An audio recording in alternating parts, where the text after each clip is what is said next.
तळोदा शहरातील विद्यानगरी परिसरामध्ये मागील काही दिवसांपासून बिबट्यानं उच्छाद मांडला असून मागील काही दिवसांमध्ये बिबट्यानं 4 वासरू ठार केलेत। त्यामुळे नगरी वस्तीमध्ये भीतीचं वातावरण पसरलंय। तळोदा नंदुरबार रस्त्यावरील विद्यानगरी ही नवीन वसाहत असून या वसाहती शेजारी शेत शिवार आहेत। हिरालाल दगडू कर्णकार यांचं हे शेत वसाहतीला लागूनच आहे। या दोघाही वासरूंवर बिबट्यानं हल्ला करून त्यांना ठार केलंय।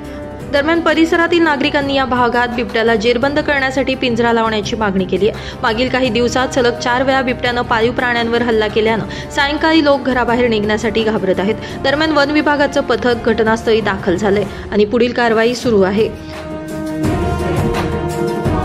मी अतुल दगडू कर्णकार, विद्यानगरीमध्ये माझे शेत आहे। Survey number 266 2B। मध्यरात्री आज 2च्या सुमारास 2 वासरू आणि बिबट्याने हल्ला केला।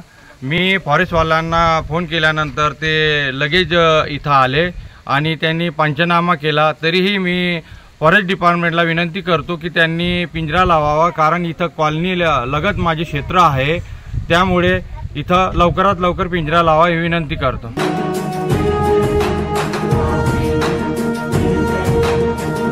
ब्युरो रिपोर्ट, आपला खबऱ्या न्यूज, तळोदा।